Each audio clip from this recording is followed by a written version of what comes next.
Un solo disparo, y el caballo del rey de Francia se desplomó. Francisco I, el monarca más poderoso de Europa, el hombre que controlaba el ejército más letal del continente, quedó atrapado debajo de su propio corcel muerto. Con barro en la cara, sangre en la armadura y 3 soldados españoles apuntándole al cuello. Un guipuzcoano, un granadino, un gallego. Ni duques, ni condes, ni príncipes. 3 soldados rasos españoles acababan de capturar al rey de Francia, en un campo de batalla, con sus propias manos. Esto nunca te lo enseñaron en la escuela. Y hay una razón, porque lo que pasó el 24 de febrero de 1525 en Pavía no solo humilló a Francia, destruyó para siempre la idea de que los caballeros con armadura eran invencibles, y lo hizo con un arma que los nobles europeos despreciaban. En los próximos minutos vas a descubrir cómo un puñado de arcabuceros españoles, campesinos, pastores, herreros, derrotaron al ejército más poderoso de Europa, capturaron a su rey y cambiaron la historia militar para siempre. Pero primero necesitas entender por qué nadie debería haber ganado esta batalla. Para entender Pavía, necesitas entender a Francisco I. No era un rey cualquiera. Francisco I de Francia era alto, 1,85 m en una época donde la media era 1,60 m. Atlético, carismático, amante del arte, de la caza y de las mujeres. Se consideraba a sí mismo el último gran caballero de Europa, un rey guerrero en la tradición de Carlomagno. Y tenía razones para creérselo. En 1515, con apenas 21 años, había cruzado los Alpes con su ejército y aplastado a los temidos mercenarios suizos en la batalla de Marignano. Una victoria legendaria que le dio el control del Ducado de Milán y lo convirtió en la pesadilla de media Europa. Su rival era Carlos V, rey de España, emperador del Sacro Imperio Romano Germánico, señor de los Países Bajos, de media Italia y de un imperio que se extendía hasta las Américas. 2 titanes, un continente demasiado pequeño para ambos. En 1521, la guerra estalló de nuevo por el control de Italia, y en octubre de 1524, Francisco I cruzó los Alpes otra vez, con un ejército monstruoso. Los números eran claros. 1.200 gendarmes franceses, la caballería pesada más letal del mundo, cada uno un noble con armadura completa de acero milanés montado en caballos de guerra de 600 kilos. Una carga de gendarmes a galope tendido era como un tsunami de acero y músculos. 8.000 mercenarios suizos, los mejores soldados de infantería de Europa durante los últimos 50 años. Luchaban con picas de 5 metros en formaciones tan compactas que parecían erizos de acero. 5.000 lansquenetes de la Banda Negra, mercenarios alemanes de élite al servicio de Francia. 53 cañones de campaña. 2.000 jinetes ligeros italianos y miles de infantes franceses e italianos adicionales. En total, más de 25.000 hombres. Francisco tomó Milán sin apenas resistencia. El ducado cayó como fruta madura. Y entonces dirigió su ejército al sur, hacia Pavía. Enfrente estaba una ciudad amurallada defendida por un hombre que no podía caminar. Antonio de Leiva tenía gota. No una gota leve, gota tan severa que había días que no podía ponerse de pie. Lo transportaban en una silla de manos, a veces directamente en camilla. Y este hombre, medio inválido, con dolor constante que le deformaba las articulaciones, era el encargado de defender Pavía contra el ejército más poderoso de Europa. Sus recursos eran miserables. Aproximadamente 6.000 soldados, muchos enfermos, muchos hambrientos, la moral por los suelos, murallas medievales dañadas por bombardeos anteriores, suministros de comida agotándose y dinero para pagar a las tropas, 0. Literalmente 0.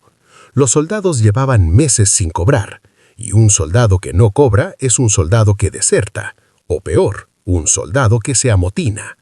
Leiva lo sabía y tomó una decisión que en la Italia católica del siglo XVI era casi blasfema. Mandó fundir los ornamentos de las iglesias de Pavía, los cálices de oro, los candelabros de plata, las cruces sagradas, los relicarios.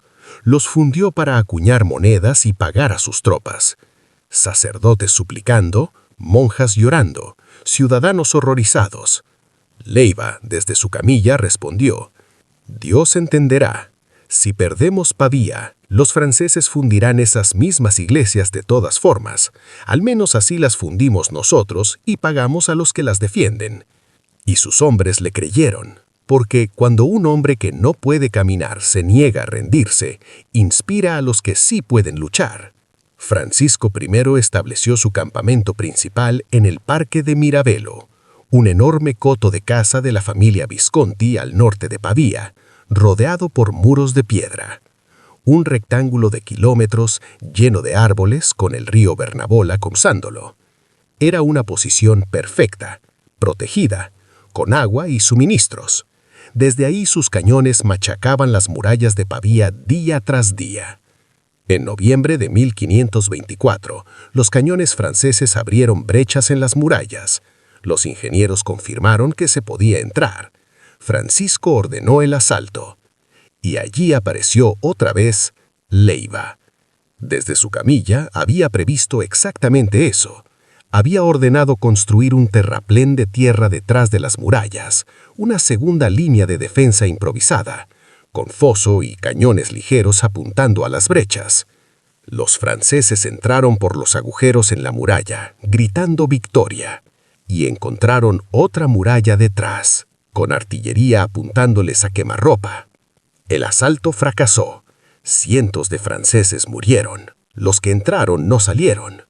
Pero Francisco no se preocupó demasiado. ¿Por qué iba a preocuparse? Tenía superioridad numérica, tenía cañones sobran, tenía suministros desde Milán y Pavía se moría de hambre. Era cuestión de tiempo. «Que se pudran», dijo según las crónicas. «El hambre hará lo que mis cañones no logran». El tiempo estaba de su lado. O eso creía. El arcabuz, un tubo de hierro de 1 metro de largo, calibre de 15 a 20 milímetros, montado sobre una caja de madera. Peso total, entre 4 y 5 kilos. Un mecanismo de mecha llamado serpentina. Una cuerda encendida lentamente que, al apretar el gatillo, caía sobre una cazoleta llena de pólvora fina. La pólvora se encendía, la llama pasaba por un orificio al cañón, y la bala de plomo salía disparada. Era lento, hasta 45 segundos para recargar. Ruidoso, impreciso y problemático con lluvia. Los nobles franceses lo odiaban. Y no solo por razones militares, sino por razones morales. Para la aristocracia europea del siglo XVI, la guerra era un asunto de honor personal, de caballeros contra caballeros, de lanzas, espadas y combate cuerpo a cuerpo, de linaje y valor. El arcabuz rompía todas esas reglas. Un campesino analfabeto con 3 semanas de entrenamiento podía matar a un caballero que había dedicado toda su vida al arte marcial. Un noble con armadura de 2000 ducados, con linaje que se remontaba a las cruzadas, podía morir por la bala de un pastor que ni siquiera sabía leer. Eso no era guerra. Era una ofensa al orden natural del mundo. El caballero Bayard, ídolo de Francisco I, mandaba ejecutar a todo arcabucero que capturaba. Los consideraba asesinos, no soldados. Esa era la mentalidad francesa. Pero había un hombre al otro lado del campo de batalla que entendió algo que los nobles franceses jamás aceptarían. El futuro no pide permiso. Llega y arrolla al que no se adapta. Fernando de Ávalos, quinto marqués de Pescara, napolitano de origen aragonés, nacido en 1489, veterano desde los 22 años, cuando cayó prisionero en la sangrienta batalla de Ravenna en 1512. Ravenna fue una carnicería. Caballeros y nobles cayeron como moscas bajo el fuego de artillería y armas de fuego. Aquel día, Rodeado de cadáveres de aristócratas y sus caballos, el joven Pescara entendió algo que marcaría su vida. El valor no detiene balas, y las balas eran el futuro. Mientras otros generales seguían soñando con cargas gloriosas a caballo, Pescara estudió el arcabuz, no el arma en sí, sino cómo usarla de formas que nadie había imaginado. Y ahí estaba el secreto que cambió la historia de Europa. El arcabuz no ganó la batalla de Pavía. La táctica de Pescara con el arcabuz ganó la batalla de Pavía. Francisco dejó varios miles de tropas guarneciendo Milán. Luego, 5.000 mercenarios suizos recibieron noticias de que sus cantones estaban amenazados y se marcharon a casa. Y entonces, contra el consejo de todos sus generales, Francisco envió 6.000 soldados al sur para ayudar al Papa Clemente VII en una campaña contra Nápoles. Sus generales le suplicaron: «Majestad, no dividáis las fuerzas durante un asedio». Francisco respondió: «Pavía caerá antes de que los necesite de vuelta». De más de 33.000 hombres, pasó a tener unos 25.000. Luego, las enfermedades del invierno y la deserción redujeron aún más sus fuerzas. Un ejército invencible se desangraba lentamente. En enero de 1525, un ejército imperial de más de 20.000 hombres marchó desde Lodi hacia Pavía. Lansquenetes alemanes bajo George von Fronsberg, caballería e infantería española bajo Carlos de Lannoy, y el duque de Borbón con sus tropas.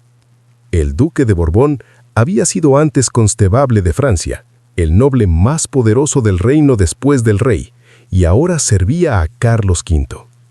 Eso Francisco lo sabía, sus espías le habían informado. Su respuesta fue: «Que vengan, los destruiré aquí y a Pavía al mismo tiempo». Se sentía invulnerable detrás de los muros del parque de Mirabello. No se movió, no salió a interceptarlos, no cambió de plan. Fue un error monumental. Ese error aparecería en la batalla misma.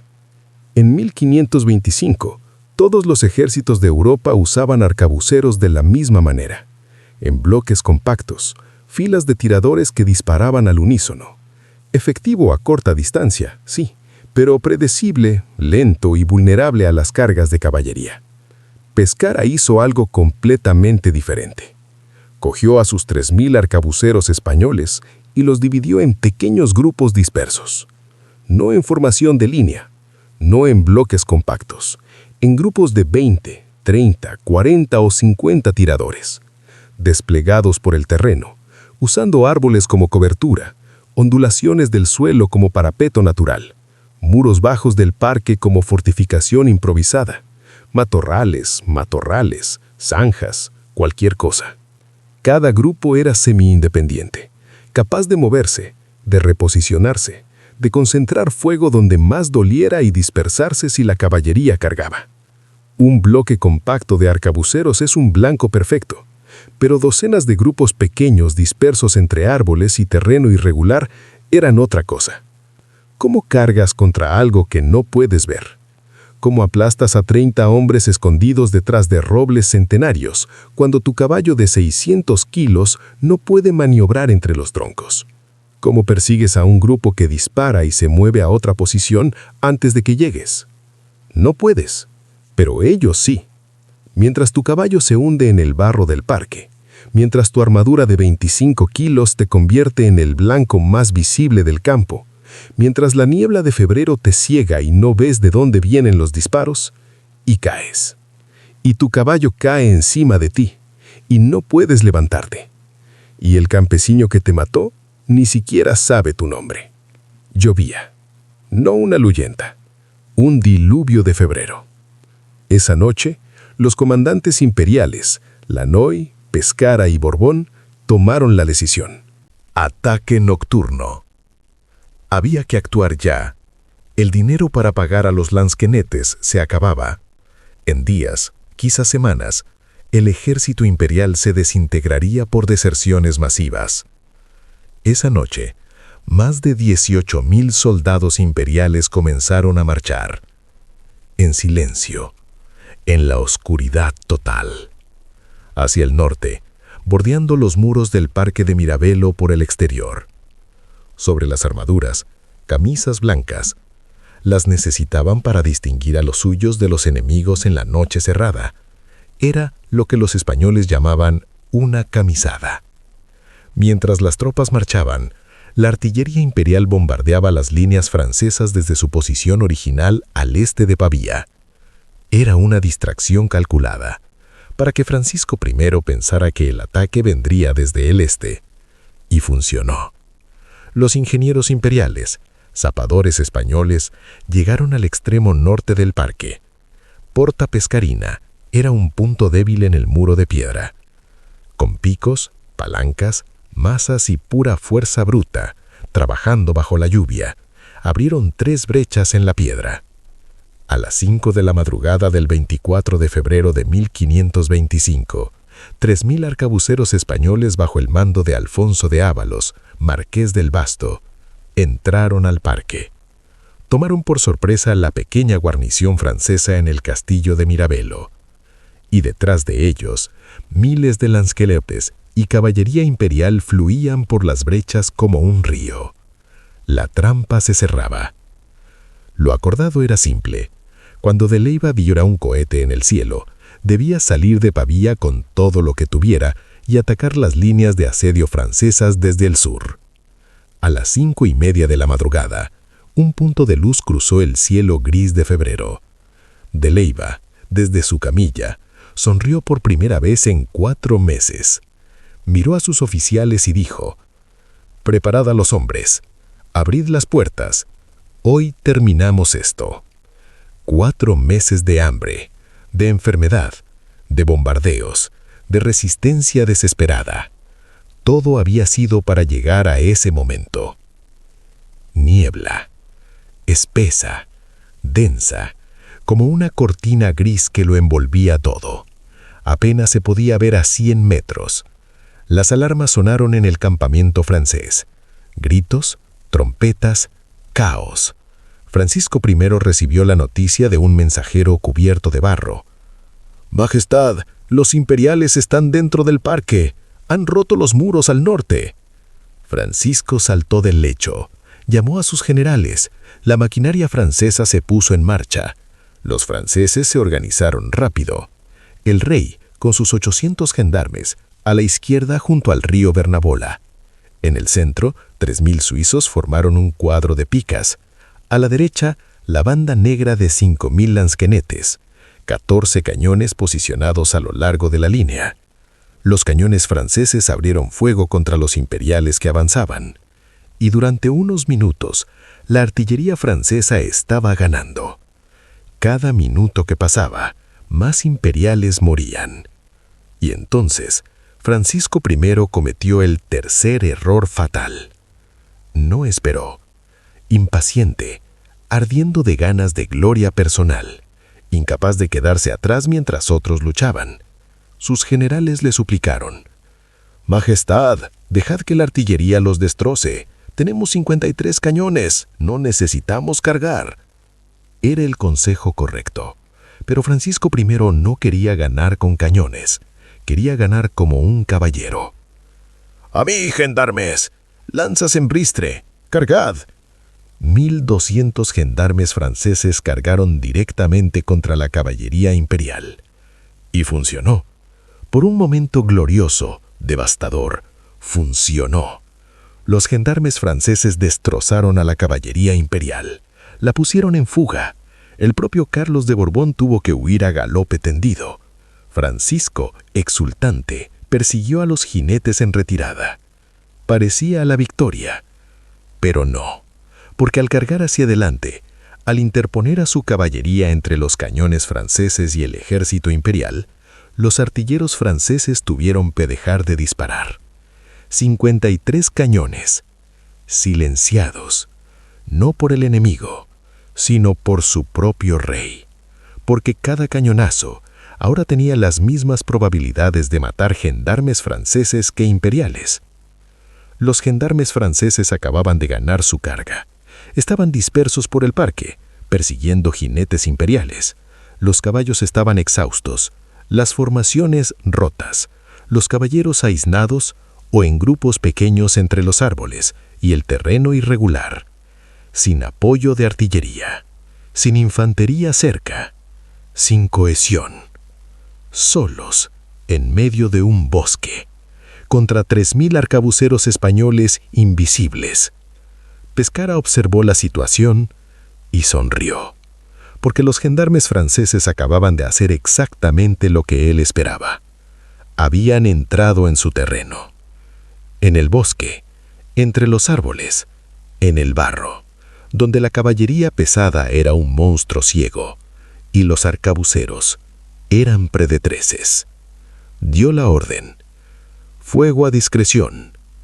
No fue una descarga ordenada, fue peor. Fue fuego desde todas partes, desde detrás de los robles centenarios, desde las ondulaciones del suelo, desde el barro, agachados entre matorrales, desde zanjas, desde muros bajos. Los gendarmes no podían ver de dónde venían los disparos. La niebla lo cubría todo. El humo de la pólvora lo empeoraba, pero las balas de plomo sí los encontraban. Cada jinete francés era un blanco perfecto, montado en alto, armadura reluciente, caballo enorme que no podía esquivar. Los caballos caían primero. El jinete quedaba atrapado debajo, indefenso, con 25 kilos de armadura que ahora era una prisión de estaño. Y entonces llegaba el arcabucero español, con espada corta, o daga, o simplemente una piedra, buscando las juntas de la armadura, la axila, el cuello, la ingle, y terminando el trabajo, noble tras noble, caballero tras caballero. La flor de la aristocracia francesa moría en el barro, matada por hombres sin nombre ni escudo de armas. Los que intentaban reagruparse se hundían en el terreno pantanoso. Los que intentaban cargar contra los arcabuceros encontraban troncos de árboles bloqueando el paso. No era una batalla, era una cacería. Y los cazadores eran los campesinos. Mientras Pescara destrozaba la caballería, en el centro del campo de batalla estallaba otra carnicería. George von Frundsberg lanzó a sus 12.000 hombres contra la banda negra, alemán contra alemán, lansquenete contra lansquenete. No hubo piedad, no se tomaron prisioneros. Las picas de 5 metros chocaron con un impacto brutal.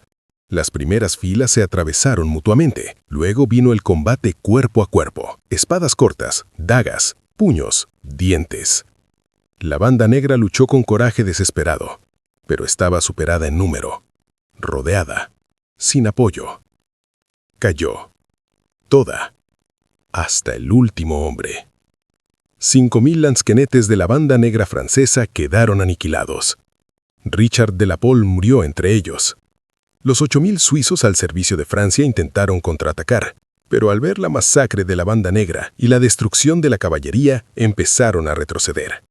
Retroceder se convirtió en huir, y huir se convirtió en pánico. A las 7 de la mañana, las puertas de Pavía se abrieron con estruendo. Antonio de Leiva, transportado en camilla, pero con la espada desenvainada en la mano, lanzó a sus tropas hambrientas y furiosas contra las líneas de asedio francesas desde el sur. Los 4.000 suizos y tropas francesas de Anne de Montmorency que guardaban esas líneas no lo esperaban. Toda su atención estaba en el parque, al norte.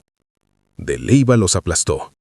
4 meses de hambre, enfermedad, bombardeos y humillación convertidos en furia. Montmorency fue capturado. Los suizos del sur, rodeados, intentaron huir.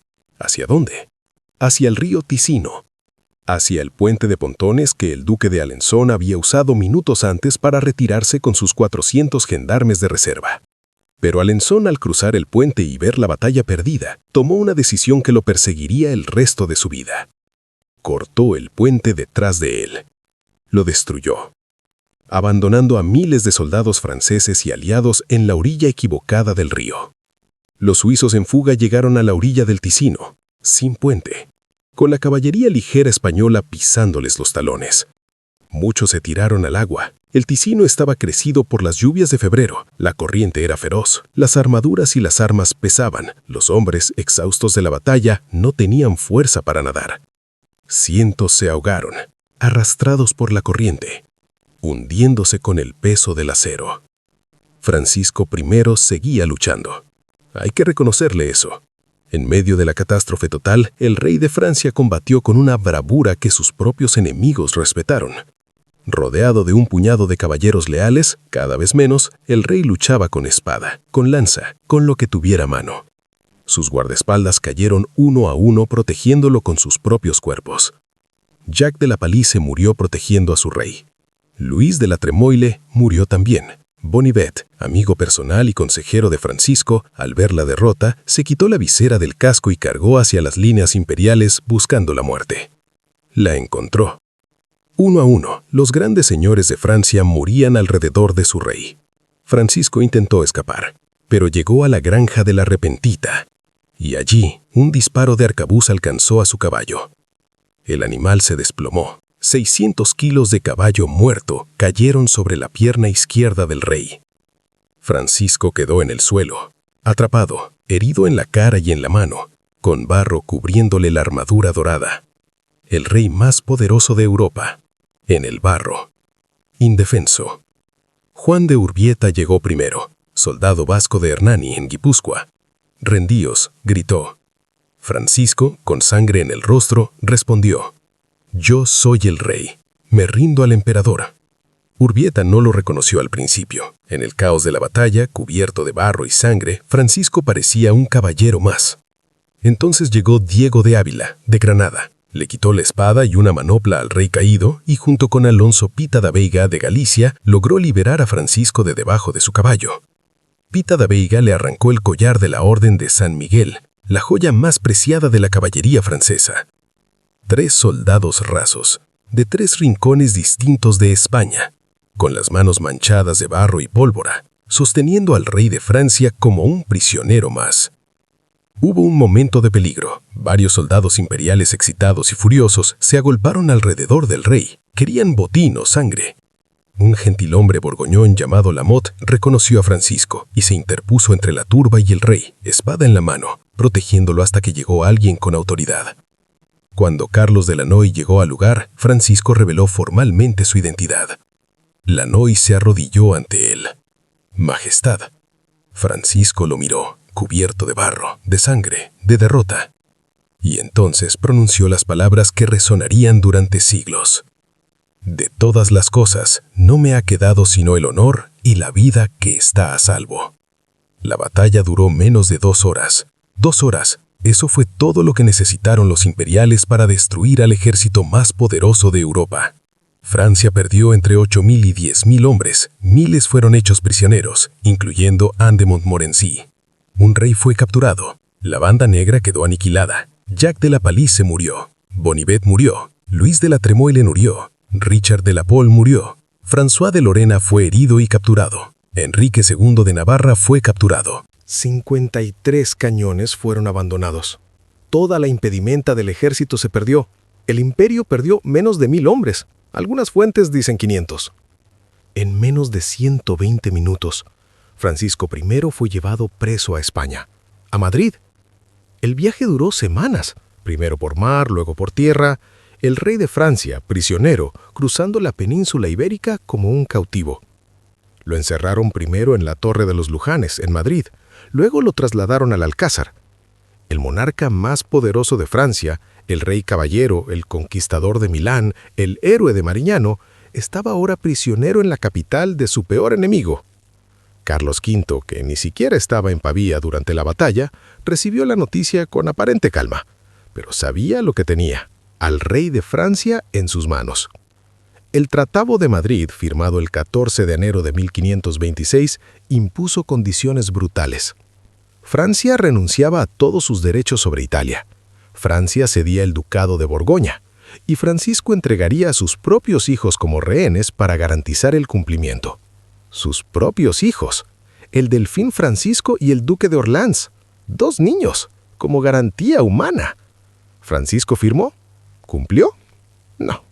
En el momento exacto en que cruzó la frontera francesa, el Parlamento de París declaró el tratado nulo, firmado bajo coacción y, por tanto, sin validez legal.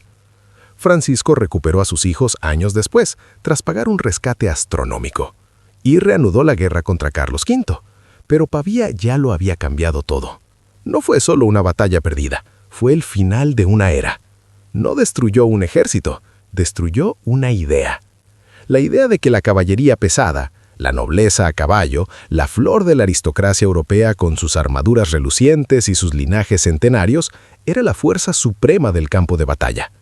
Durante 1000 años, desde Carlomagno hasta Francisco I, el caballero con armadura era el rey de la guerra. Las batallas se ganaban o perdían en función de quién tenía mejores caballeros. La infantería era secundaria. El peón era carne de cañón. Pavía demostró que un campesino con un arcabuz y un comandante inteligente podían destruir a la caballería más gloriosa de Europa en 2 horas. Que la táctica, la innovación, la adaptación al terreno y el uso inteligente de la tecnología valían más que el linaje, la armadura, el orgullo o la tradición. Que el futuro de la guerra no pertenecía a los nobles a caballo, pertenecía a la infantería, a los tercios, a los arcabuceros, a los hombres de a pie. Pescara lo entendió antes que nadie, y los tercios españoles, la infantería que dominaría los campos de batalla de Europa durante los siguientes 150 años, desde Flandes hasta las Américas, nacieron en gran parte de esa comprensión. Pavía no fue solo una batalla, fue el nacimiento de la guerra moderna, y nadie te lo enseña en los libros. Fernando de Ávalos, marqués de Pescara, el genio táctico, murió 9 meses después de Pavía, el 3 de diciembre de 1526, a los 36 años. Nunca disfrutó plenamente su triunfo, pero su legado táctico transformó la guerra europea para siempre. Antonio de Leiva, el enfermo que se negó a rendirse, fue nombrado gobernador de Milán y comandante en jefe de los ejércitos imperiales en Italia. Carlos V lo admiraba profundamente. Murió de gota en 1536 durante una campaña en Provenza, luchando hasta el final, desde su camilla. Francisco I, liberado en 1526, nunca recuperó la gloria perdida en Pavía. Siguió luchando contra Carlos V durante 2 décadas más en sucesivas guerras italianas. Nunca logró vencerlo decisivamente. Se volcó en las artes y transformó a Francia en un centro del Renacimiento. Murió en 1547, a los 52 años. En su mente, Pavía era siempre la herida que nunca cerró. Juan de Urbieta, Diego de Ávila y Alonso Pita da Veiga, los 3 soldados rasos que capturaron al rey de Francia, recibieron escudos de armas y pensiones vitalicias de Carlos V. 3 hombres sin linaje, sin título, sin riqueza, que con sus propias manos cambiaron la historia de Europa. Porque en Pavía, por primera vez, no importó quién eras, importó qué podías hacer.